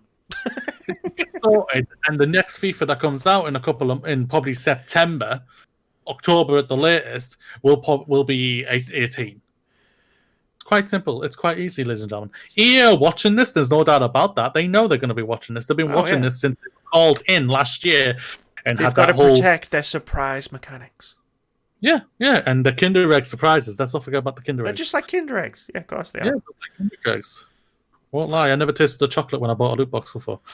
I know, right? But, just tasting shit. Yeah. But, okay. Yeah. There's 3 stories left on this document, Marty. We've got time for one. Which one do you want? Let's have a look. See, you got the PlayStation one, Amazon one. The Amazon ones, they're Oh, all pretty PlayStation one. fascinating. You want to do the PlayStation one? Well, the two of them are PlayStation. Oh, yeah, no. Yeah, one's Sony, that's PlayStation. Uh-huh. Still. One's And Amazon. one's the other one is PlayStation. Yeah, one's PlayStation. Microsoft. Two of them are PlayStation. No, I've got introduced PlayStation indie games, Amazon, and it's the one I'm highlighting. Four. Oh, I haven't got the internet on my phone. You've turned the internet off. There's 4. Yeah, I've deleted one mode. This is why you need to keep the internet on your phone, because I delete things off of the document. Do you want me to stay connected? Right, I'm choosing, Mooney. This was me trying to make the podcast go faster. And what's happened is I've made the podcast go slow. It was my fault for pitching to you. I'm just going to keep it going, and I'm going to choose this one. Amazon is yanking struggling free-to-play shooter Crucible back into closed beta. This is from Matt Wales over at Eurogamer, who writes, Amazon has made the unprecedented decision to withdraw its struggling free-to-play team-based shooter Crucible from general release, and it will now, a little over a month after its initial launch, re-enter a period of closed beta testing. Despite being Amazon's first foray into video games, Crucible released Don't write all the news stories down so we can talk about them in the post-show discussion. Don't think I don't know what you're doing. I'm not writing anything. See? Not writing anything. Uh-huh. His name was already down, so don't worry. You spelled Bailey wrong. I know. Despite being Amazon's first foray into video games, Crucible released on Steam to remarkably little fanfare back in May, and while it managed to attract decent interest initially, concurrent player numbers have steadily fallen to peaks of less than 200 players a day. Amazon and developer Relentless's initial and rather surprising response was to retire all but one of Crucible's 3 modes, leaving only Heart of the Hives intact. Quote, focusing on one mod allows us to refine the design of core systems without the compromises we needed to make to support 3 in-game modes, end quote. Fable trademark. I'm not talking about that because we'll be talking about it in a few weeks.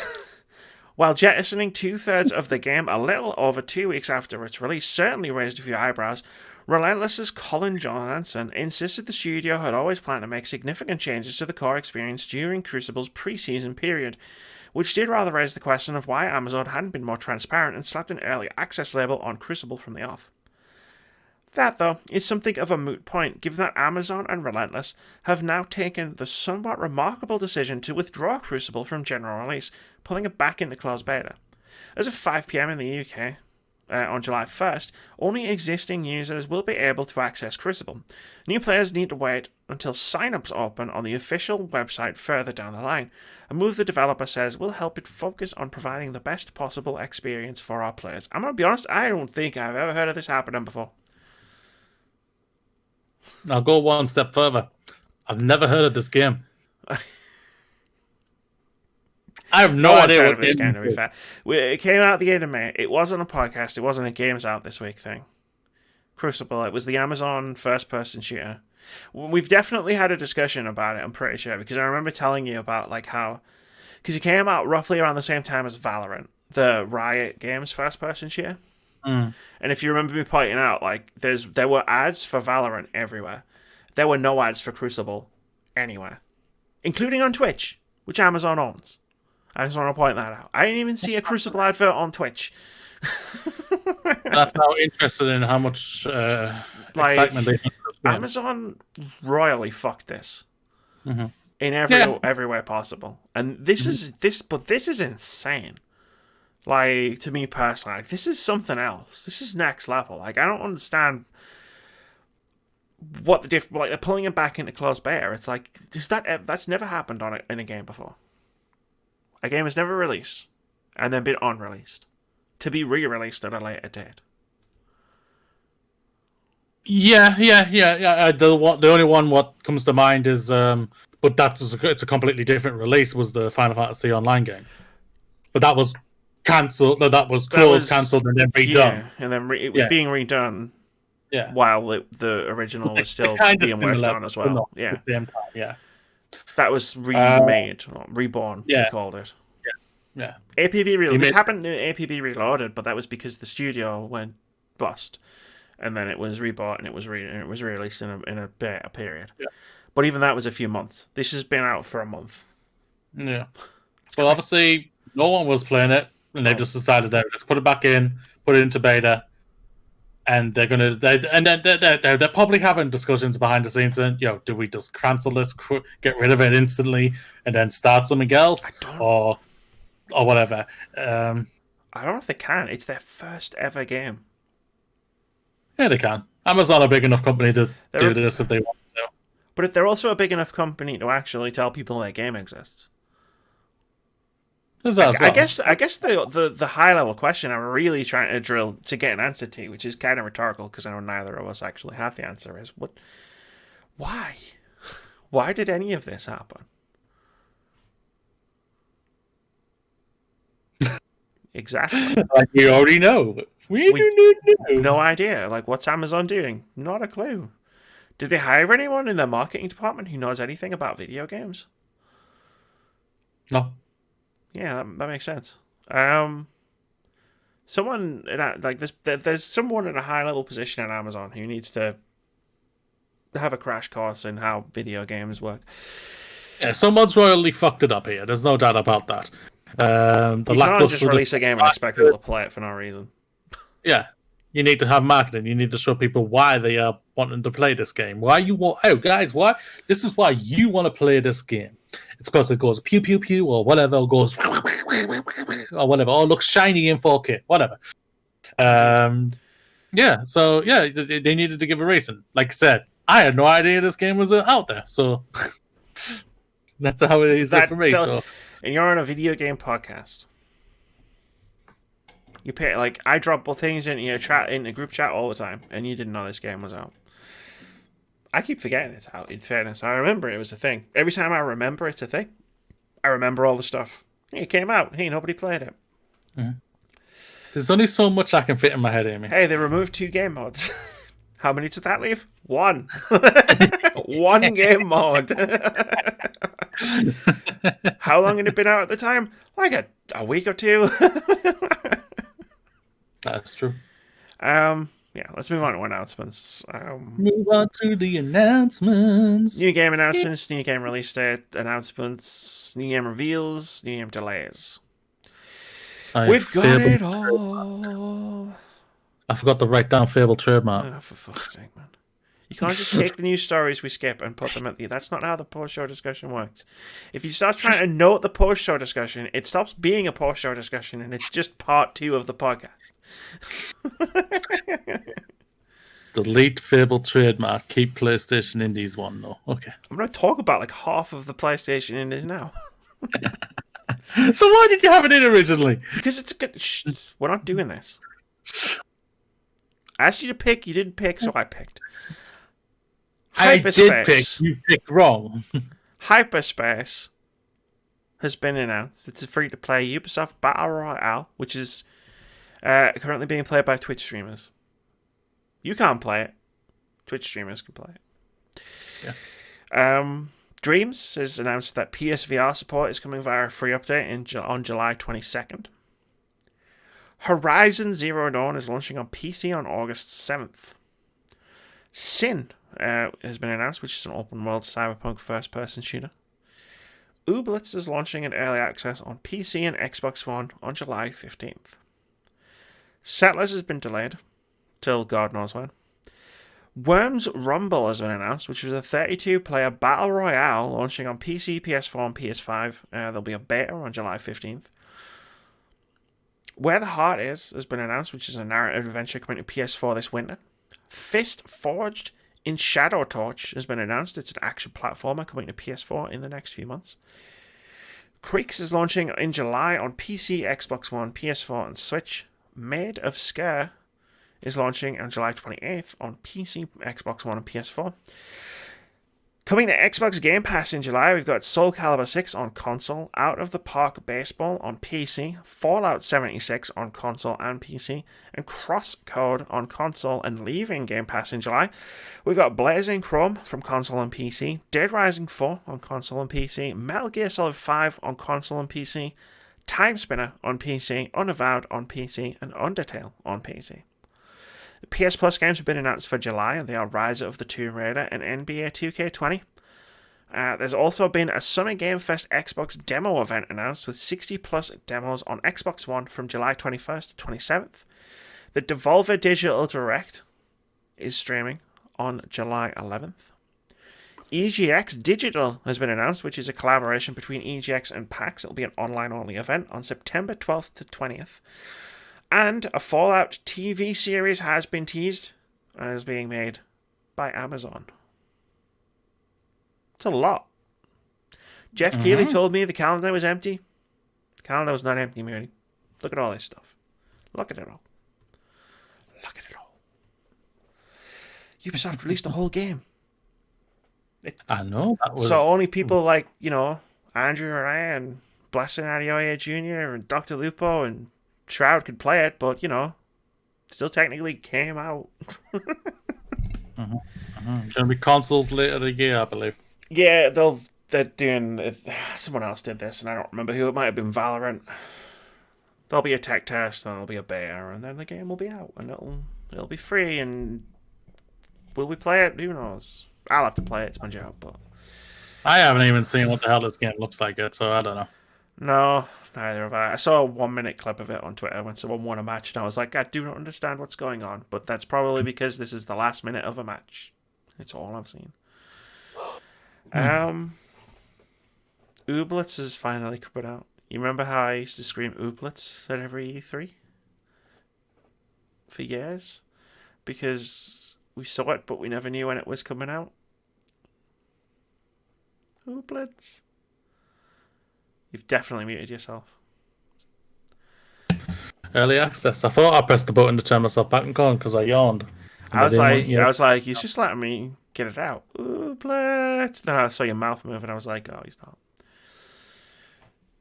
What about Worms?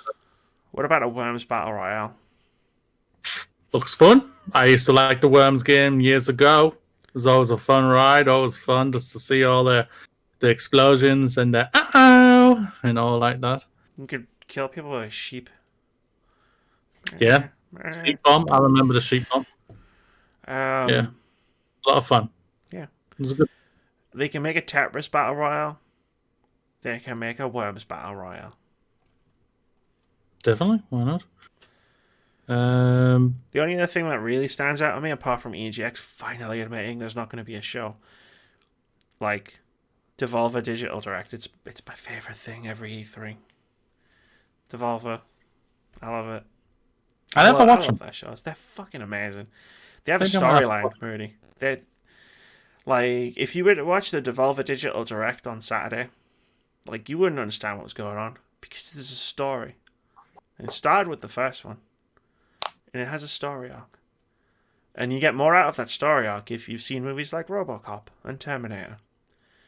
I like those. And basically what I'm saying is, like, yeah, sure, like, it's not the hypest event. Doesn't have the big trailers. Keanu Reeves isn't there.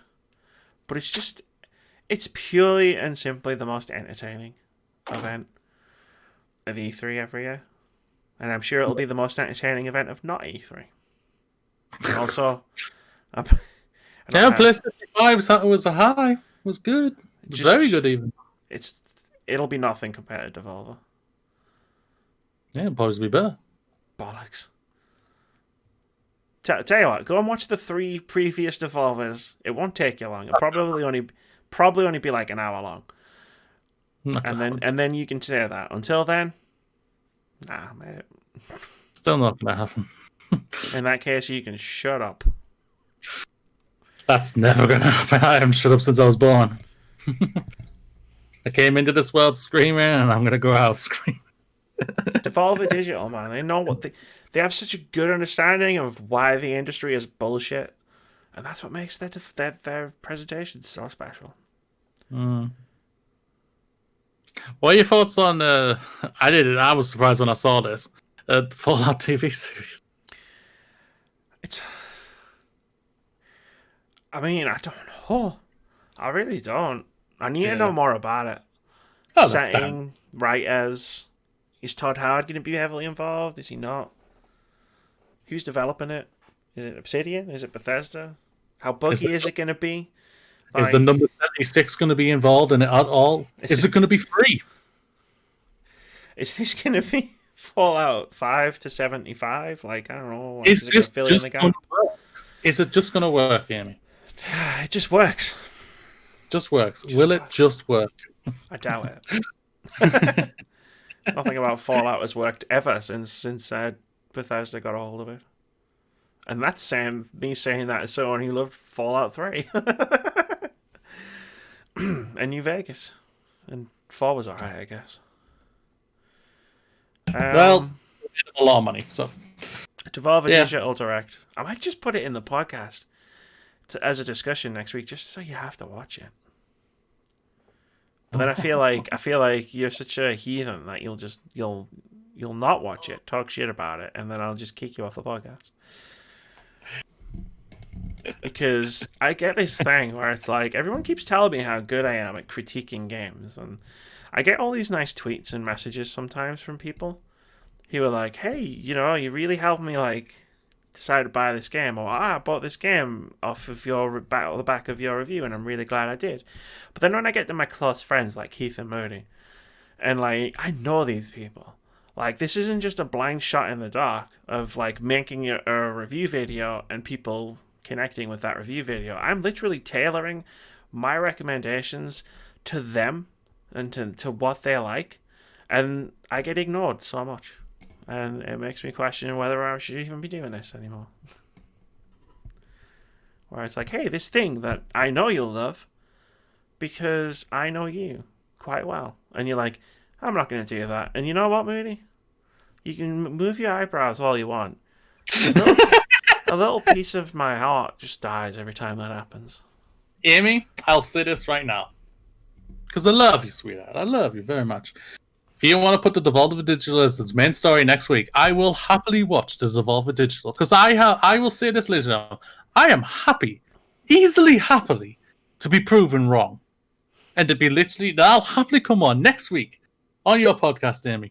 And I'll do it out. Even if you don't put it on as the news, I will watch the Devolver Digital podcast and talk about it next week. And I will say if I like it or love it. They love it or hate it. I'll be honest, Mooney. Part of my feelings on this subject are still down to how long it took me to get Keith to play God of War. Like it still hurts. It still hurts. And he didn't even complete it. At least that's I can say I completed it. Like he played it and eventually played it, and he was like, "Yeah, it's not for me." And that's not the part that hurts, Mooney. I don't think he understands that.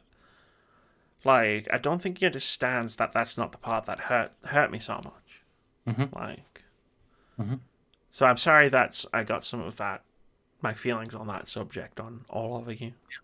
You do whatever you want to do. That's fine. I will happily listen anytime. You played Destiny 2 just because I decided I want to play Destiny 2. You listen all the time.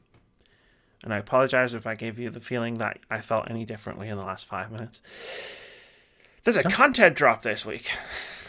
Yes, there is. It's a good content drop. And I got that quote not from myself, but from Moody before we started the podcast. So it must be good this week.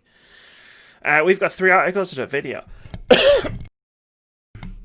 The first article, The Ubisoft Paradox, How the Publisher Enabled a Culture of Abuse and Control, which is written by Chris Kerr and is over at Gamasutra. Actually, that's about all of the allegations that have come out about Ubisoft over the course of the past couple of weeks. It's worth checking out just to get the full context of everything that certain people at that company have done. The next one is The Last of Us Part 2 has become a minefield, which is an article written by Patricia Hernandez over at Polygon, and just read it. Not wrong. Yeah. It's not wrong. It's not wrong. Mm-hmm. We've talked about this privately. I think we're about to talk about it after the post-show, so stick around for that. The third and final article, Amazon and Google are in games for the wrong reasons. This is an opinion piece by Rob Fahey over at gamesindustry.biz that talks about Amazon and Google and how they've been doing in the games industry in the last couple of months. And we just talked a little bit about that in the last couple of minutes. Should give you a preview of the article itself. The last article on the content drop isn't an article at all. It's a video. Understanding The Last of Us Part 2 by the youtube.com/girlfriend reviews. Check that video out if you finished The Last of Us Part 2. It is the best Last of Us 2 video that's out there currently. It's even better than our spoiler cast. Yeah, no, she contextualizes it brilliantly. She does a really good job. Well done to her on this. Like I say, I thought she does an incredible job just to explain what it is all about and everything like that. And I'll say right now, in the review, she's not trying to convince you to like this game or anything like that. If you still don't like this game, that's not a problem, ladies and gentlemen. Don't worry about that. Yeah. But I think just how she expresses herself in terms of why she likes it does it in a great job. Does it in a great way. I think that's a common misconception. Should we do a video about reviews at some point? Because I feel like we've touched on a bunch of different things about game reviews. Yeah. And I was about to say something else about reviews, not. Like, reviews aren't designed to convince you of something. Like, yeah, that's not what a review's for. Your job or anything like that to convince the person of the game. Maybe we'll do another one of our patented discussion videos in the near future. I'll put that in my ideas file for the next few weeks and see if we come back to it. In the meantime, it is an excellent video. Girlfriend Reviews is an excellent YouTube channel that I've been following for years. I've never heard of one until I saw that video. They're amazing. Go a lot like what I was saying about the Devolver Digital thing. Like, their reviews are good and they're informative, but they're also entertainment. Yeah, like I go back and watch some of the ones I find to be the better ones and the more entertaining ones sometimes because they're just really funny. Yeah, go back and watch their content. You and you, Moody, you can go back and watch some of their reviews. They're fantastic. Cool. In the meantime, there are games out this week. On July 7th, we've got NASCAR Heat 5 on PC, PS4, and Xbox One. NASCAR Heat 5 challenges you to become the 2020 NASCAR Cup Series champion. Features all the official teams, drivers, and cars from the 3 NASCAR National Series, as well as the Extreme Dirt Tour racing on 39 authentic tracks. On July 10th, we've got F1 2020 on PC, PS4, and Xbox One. F1 2020 allows you to create your F1 team for the very first time and race alongside the official teams and drivers. Alternatively, challenge your friends in new split screen with casual race options for more relaxed racing. Compete on 22 circuits with current and classic content. Also on July 10th, we've got Bloodstained Curse of the Moon 2 coming to PC, PS4, Xbox One, and Nintendo Switch. Koji Igarashi and indie creators are back with more retro sword and whip action. Curse of the Moon 2 brings classic 2D action and a dark 8-bit aesthetic together with modern playability. Also on July 10th, we've got Deadly Premonition 2, A Blessing in Disguise on Nintendo Switch. The true sequel to Deadly Premonition is coming to Nintendo Switch. In the year 2005, FBI agent York visits Le Carre, a small town in New Orleans where he encounters a mysterious serial murder case alongside his friend Zach.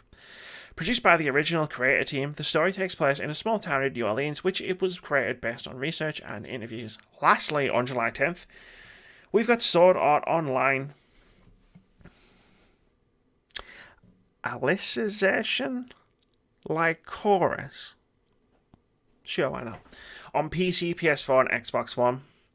Enjoy seamless, action-packed real-time battles using a combination of sword skills, sacred arts, and your favourite Sword Art Online characters. Kirito Asuna. Not bad. Even though Kirito is a bit OP. Okay. I haven't seen it. Good music. July 10th is very busy. July in general is very busy. Moody, this is the time where I normally relax and and don't make as many review videos, whereas June was kind of that. Yeah. Apart from The Last of Us coming out. And July is so many games. Yeah. You have no idea. You do, because we do a podcast where I tell you what games are coming out and what games are announced to be coming out. But yep. I'm not looking forward to it. I am, because there's a lot of awesome games coming out. But also, I have to work hard again. I haven't worked hard since May. I'm not looking forward to it.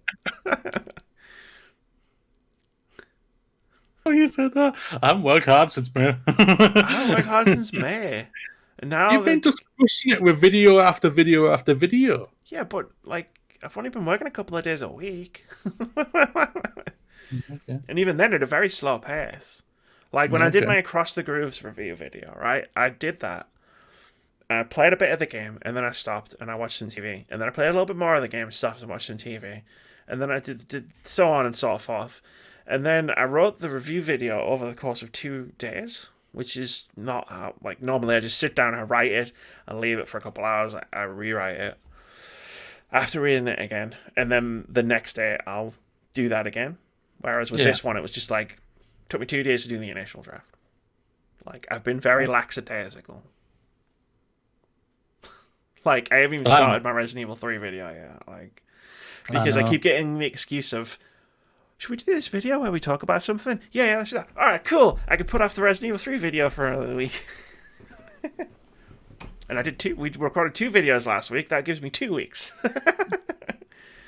But I am excited to get, next week. Not only did my favorite sport restart this weekend, one of my favorite sports games comes out next week. F1 2020, yay!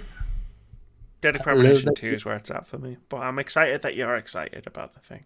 Yeah.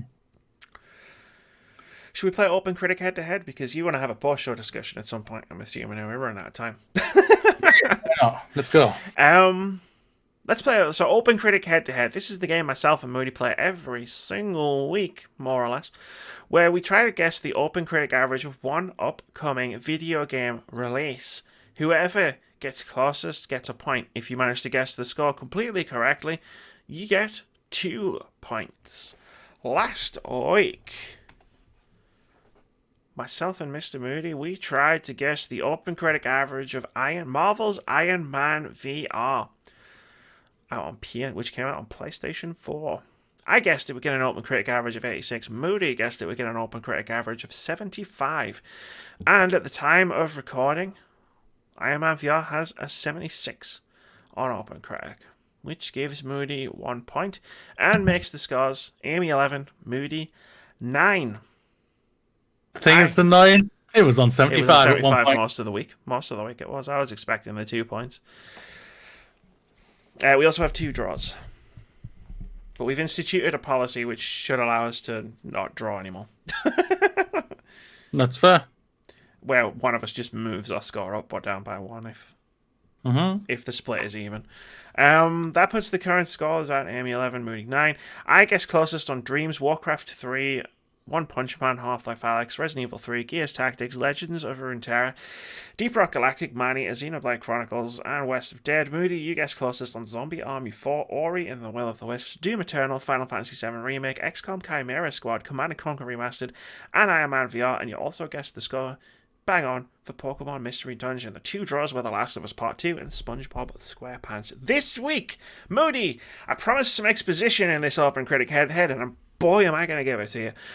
This week, we're guessing the OpenCritic average of Deadly Premonition 2, A Blessing in Disguise, coming out on July 10th on Nintendo Switch. Why Deadly Premonition 2 and not F1 2020 or Bloodstained Curse of the Moon 2? Because the original Deadly Premonition, look it up on Metacritic one day. It's hilarious. And I was there at the time. I remember this game being reviewed. It has the widest array of scores of any game I've ever seen in my entire life. This game is like fucking Marmite. Destructoid gave it a 10 out of 10. IGN gave it a 2 out of 10. It got 10s, it got 1s, and it got every single number in between. Because it's a weird game and no one quite knew how to review it. It's also one of my favorite games of the last generation. I knew you were going to say that. I loved it. It's like Twin Peaks meets Silent Hill with a little bit of Grand Theft Auto, a little bit of Resident Evil 4. It was on Xbox 360, but it definitely felt like an Xbox original game in terms of its performance and its graphics and its control scheme. It wasn't a great game to play, but it was one of the most fascinatingly entertaining games to experience. and it was one of my favorite games of 2010, which, as you know, Moody, was one of the better years of gaming we've had recently. But in terms of where the OpenCritic average of such a game, or such a game sequel, will land, that's the fun part. Who the fuck knows? Is it going to get 10s and 1s and 2s and 9s? And all of the review scores on the rainbow? Who knows? Moody, what's your guess? With all of that context. Did you just write the sex number because it's the sex number? No. As you know, I had a look at those review scores on OpenCritic for this game and Metacritic, and it's a bit wild. It's so wild. I'm just like, it's a wild ride. I've never even heard of this game. It's fucking amazing, Moody. It's just, I don't play it, but maybe watch some of it. It's great. Like, I loved it so much, but I was also very acutely aware that it was not necessarily a great game. But to think this took 10 years to get the sequel. Oh yeah, like I didn't think a sequel was ever gonna happen. Like, I'm not gonna lie. Like, I didn't. Nintendo announced it, and I was just like shocked. Yeah. You know how I say anything can happen in the games industry? That's true. And I don't get shocked very often.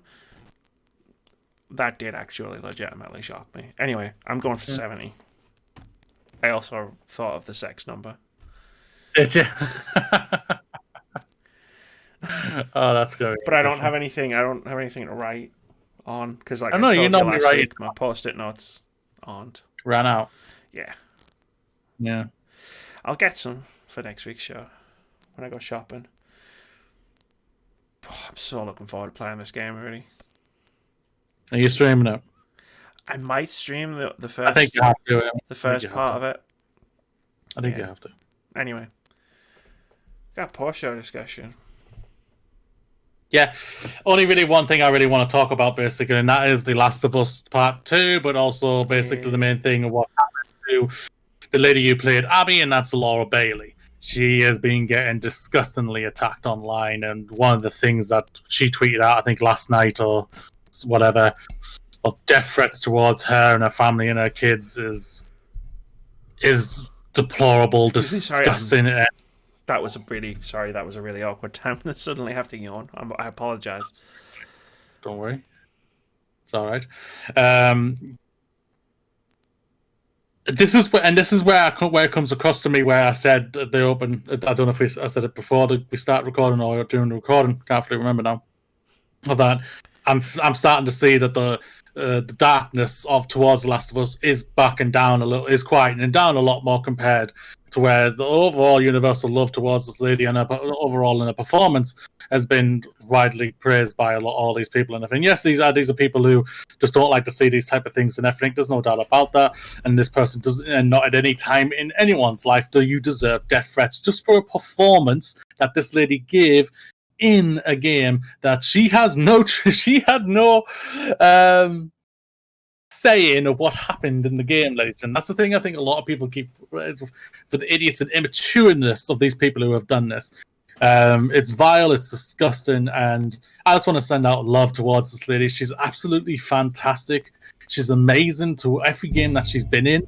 She's Cat from the Gears franchise. Oh, this is the thing, ladies and gentlemen. Her character from the 4th game was the only one anyone cared about. And that's why they made her the focal point in the 5th game. And it was the best thing for it. Even though I still think Gears is a bit lame. But either way, you're a bit lame. In it. Sorry. You're making it. I get that, point. yeah. I have to. And I've had it up to here with you, Mooney. You fucking hot takes. That's fair. Hot takes on things I love, Mooney. On things I love. Yeah, it's like Respawn can't even do a good Titanfall game. I know it's terrible. But it's never here. We're not here to talk about that. She was also Supergirl in Injustice too. Yeah, she's Mary Trunks Jane in the Dragon Ball franchise. In Sony's Spider-Man game. And she was Catwoman. Sorry, she was Catwoman in Batman. She was Nadine Ross in Uncharted 4. She was voice talent in Disney Infinity 3.0. that famous Disney character that we all know and love. That was why I laughed. I'm sorry. Yeah. It's disgusting and it's deplorable. But then it comes to the other things what I'm loving them seeing. Like everyone, like some of the criticism for the game is, why is Abby so buff? I'm loving all the pictures of all the amazing, brilliant buff women who are coming out saying, yo, what do you mean women can't be buff? I'm not. Boom, pumping out the cannons and everything like that. And I'm just like, there they are, ladies and gentlemen. And this is the thing about it. It can't have been that bad because Laura played a buff woman in Uncharted 4 and Lost Legacy, ladies and gentlemen. What was the difference then? Go. You have a question. I'm not in my timeline is full of pictures of buff ladies, and my name is Amy, and I am not enjoying it because I'm trying to get shit done. Like I'm trying to be productive, and I can't because these things keep happening on Twitter, and I keep looking at them. My name is Amy, and I'm finished talking now. Like I've said, like both you and me have said multiple times. You don't like this game, that's fine. Not guilty. It's also yeah. You know what I mean?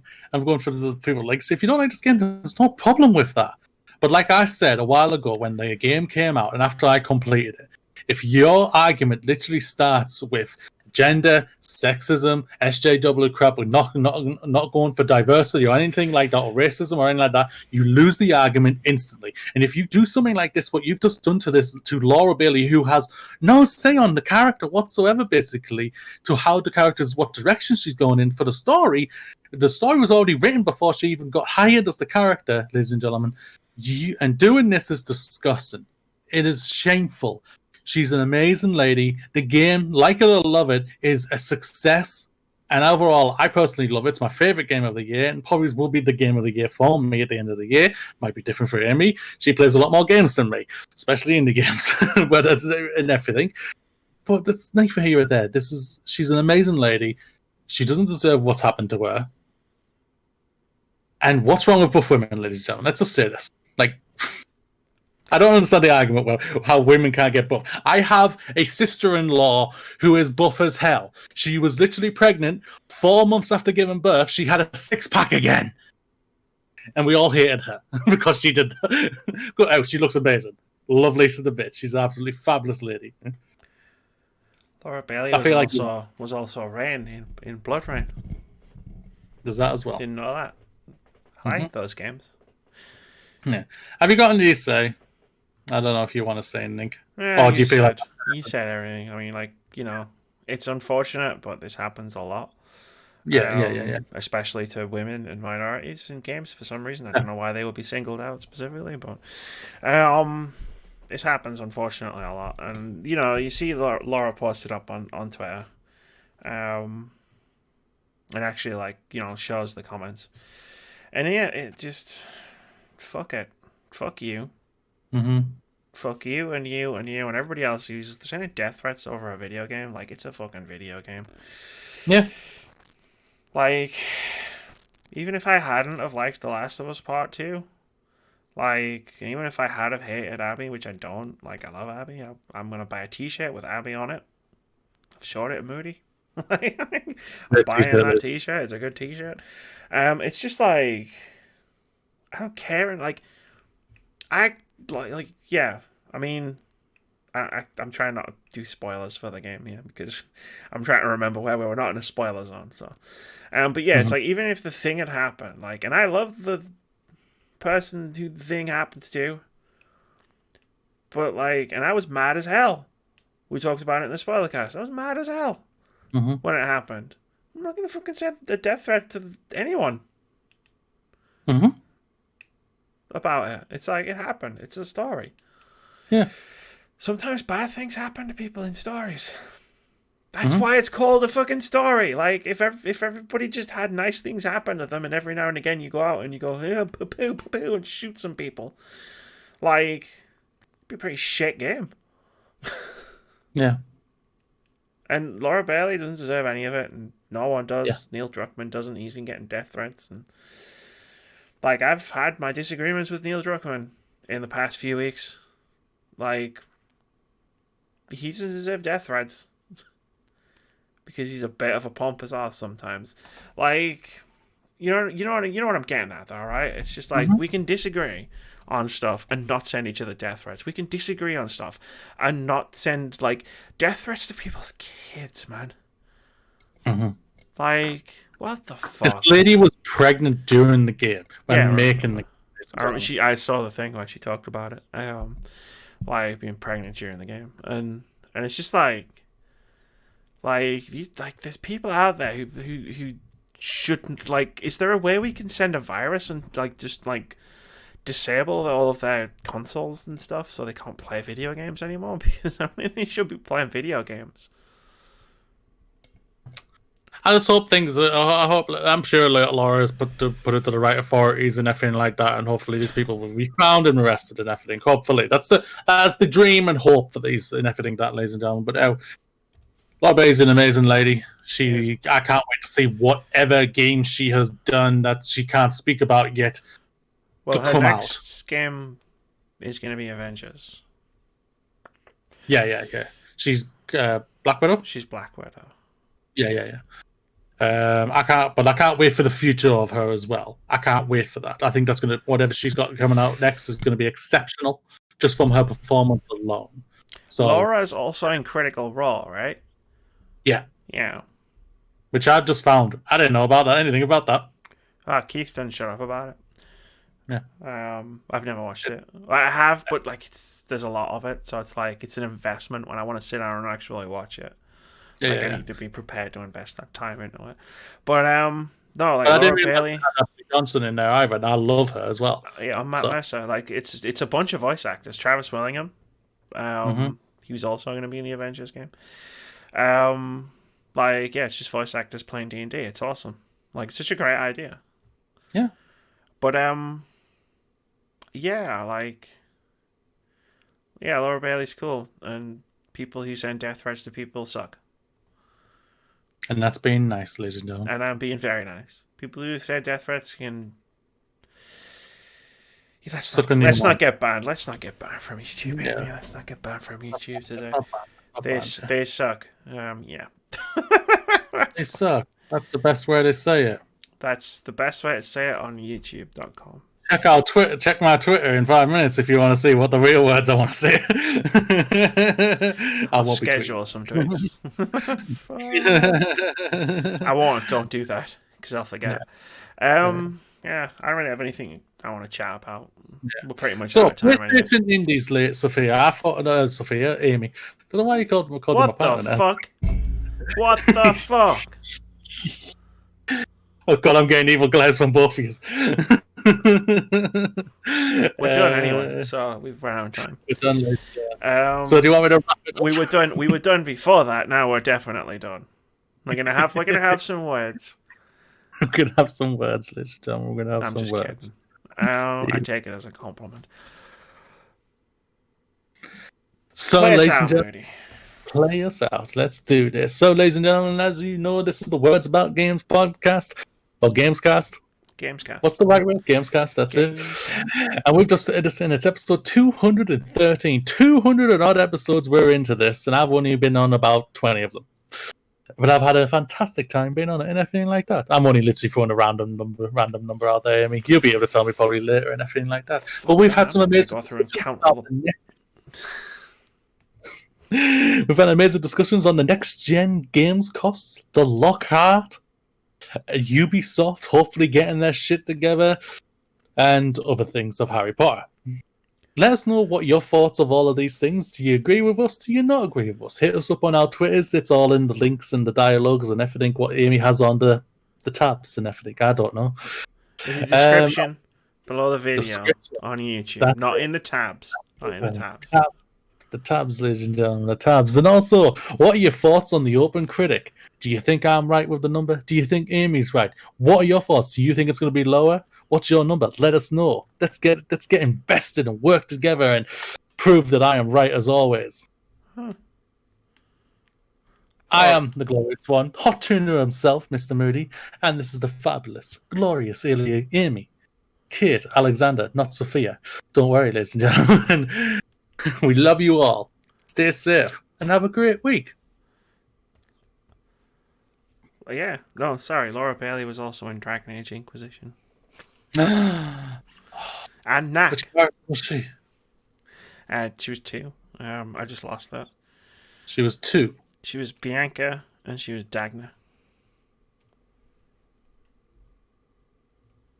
Bye, everybody.